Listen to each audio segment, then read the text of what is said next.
Itu urusan Amir. Oh. Jadi sebenarnya nama kakek Mustamar, nama cucu siapa? Oni saya. Oni. Oh. Kita bersaudara Oh. dengan kalimat la ilaha illallah Muhammad Rasulullah. Jadi kalau kita bersaudara ini jauh saling doa mendoakan wa muslimin wa muslimat wa mu'minin wa mu'minat. Kalau dekat kita saling mengingati. Iya, betul. Saling satu rami. Padilah satu rami umur dipanjangkan, rezeki dimurahkan, dosa diampunkan. Asbab satu rami tadi kita nggak kenal, kita kayak dikenal. Ini ulama mengatakan orang Islam satu tubuh. Sebelum kamu mencinta saudara kamu seperti mencinta diri kamu sendiri, belum kamu diakui sebagai orang beriman. Jadi tanda kita cinta kepada saudara kita, ajak mereka taat kepada Allah. Kalau mereka sudah taat kepada Allah, selesailah semua masalah. Sebab Allah, kalau dengan kita taat kita selesai. Tapi kalau kita nggak mau taat kepada Allah, bertambahlah masalah. Jadi kita di dunia ini sementara, di akhirat selama-lamanya. Allah kuasa, makhluk tak kuasa. Dunia tidak ada, Allah yang ada. Dunia diadakan. Sebentar lagi dunia ini akan dihancurkan sehancur-hancurnya. Jadi jamaah-jamaah seperti kakek ini, kami nggak punya nama, cuma di dalam nama jamaah kami banyak. Ada jamaah keliling, ada jamaah kompor, ada jamaah tablik. Semuanya itu nggak salah. Yang Islam ini nggak boleh di kelompok-kelompok.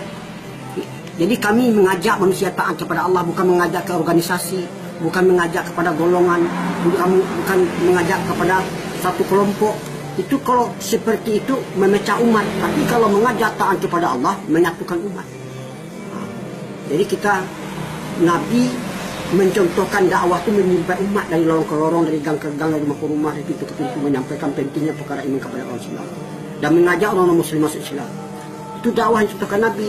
Tapi ceramah di masjid itu namanya ta'lim wa ta'allum untuk yang tobat. Mungkin ada saudara kita yang lalai, yang lupa.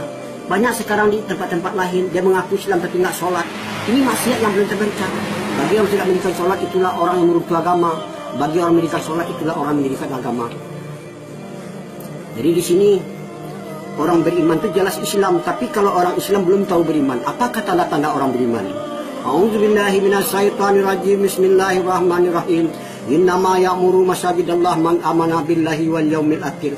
Sesungguhnya yang memakmurkan masjid-masjid Allah adalah orang yang beriman, orang yang percaya ayat surat At-Taubah ayat 18. Barang siapa akrab dengan masjid, Allah akan akrab dengan mereka. Kalau ada orang bolak-balik ke masjid, saksikan olehmu bahwa mereka itu adalah mukmin. Wahai malaikatku, kamu lihat nggak tetangga-tetanggaku? Siapa tetangga-tetangga murah? Orang selalu memakmurkan masjid. Sebab masjid itu adalah jantungnya kampung, taman-tamannya surga, benteng-bentengnya orang Islam, rumah-rumahnya Allah. Jadi kalau kita datang ke masjid, otomatis kita dimuliakan oleh Allah. Jadi ibadah yang paling cinta adalah sholat di awal waktu, di mana azan dikumandangkan. Jadi sholat perintah Allah, berjemaah sunnah Nabi. Jadi kalau kita sholat berjemaah dapat 27. Dapat sholat sendiri dapat 1. Mana yang mau kita uang 1.000 dari 27.000. Jadi kita selalu menafikan dunia, menisbatkan Allah. Jadi dunia ini sifatnya menggoda. Kalau kita tertipu oleh dunia, nanti kita akan menyesal. Kadang-kadang ada orang Islam sekarang tergila-gila oleh dunia, ibadah ditinggal. Padahal dalam perintah ada kejayaan, ada kebahagiaan, ada kesusahan. Jadi kami dalam rangka menjalankan yang di dalam Al-Quran berbunyi, kalian adalah sebaik-baik umat dilahirkan untuk sekali manusia untuk beramal ma'ruf munkar dan berimanlah kamu kepada Allah. Al-Imran 10. Dan harus ada satu golongan umat untuk mengajak manusia taat kepada Allah. Al-Imran 4. Jika kamu tolong agamaku, aku akan tolong kamu. Itu Al-Quran. Maukah kamu kutunjuki usaha tidak ada rugi-ruginya untuk melepaskan kamu dari azab sangat pedih, berjihad dan berjuang dalam Allah, jalan Allah dengan harta dan dirinya. Itu Al-Quran. Di sini karena kita bersaudara, orang Islam itu satu tubuh. Jangan kamu menghina sesuatu kaum, belum tahu mereka itu ina, entah lebih ina engkau di sisiku, kata Allah. Itu Al-Quran. Jadi kakek sampai ke sini ini bukan kehendak kakek. Kakek ini orang Sumatera Barat dari Padang. Jadi kakek tinggal di Padang, istri kakek tinggal di Jakarta. Jadi kakek gabung sama jamaah Jakarta, ada 4 pasang. Rupanya kakek dikirim ke Jawa Timur, yaitu ke Jember, ke Banyuwangi.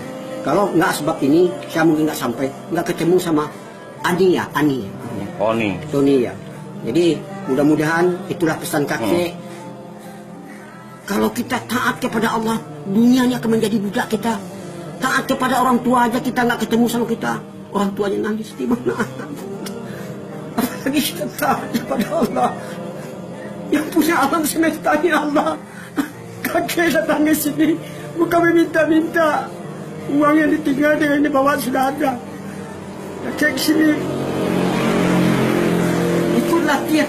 Kami ke sini bukan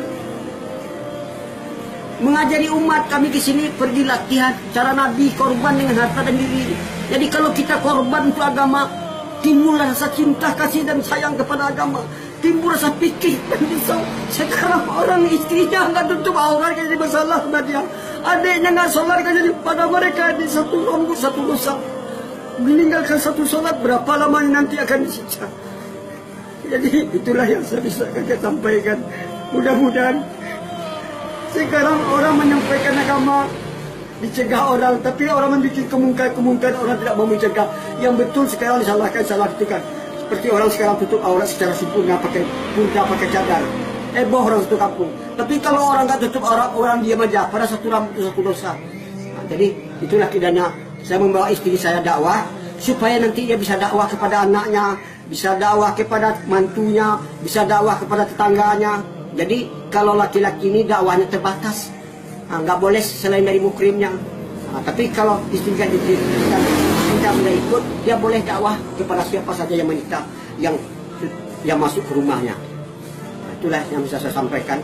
Kakek ini orang bodoh, kakek bukan ulama, kakek ini belajar menghidupkan sunnah. Man ahya sunnati faqad abani wa man ahabani kana ma ya jannah. Nah, siapa menghidupkan sunnah aku berarti dia cinta kepada surga. Siapa yang cinta kepada aku sama-sama ke surga. Jadi pakaian yang terakhir, ini pakai sunnah nih. Nabi itu pakai sorban, pakai jenggot, pakai jubah di atas mata kaki. Ini namanya surah. Kalau sariroh itu surah, siroh. Siroh itu cara Nabi berpakaian, budi pekertinya, pikir dan risaunya. Jadi surah sariroh ini yang jarang dibahas orang sekarang. Nah, inilah. Jadi mudah-mudahan pesan kakek sama Ani itu aja, jagalah sholat di awal. Kalau dapat, kalau kita mau ke masjid itu mengajar, ayat sholatnya dengan khidmat kasih sayang, dengan mengajar kita dapat pahala. Kalau diikut sebanyak dia dapat segitu juga kita dapat, tapi nggak merugikan kepada mereka. Assalamualaikum warahmatullahi wabarakatuh.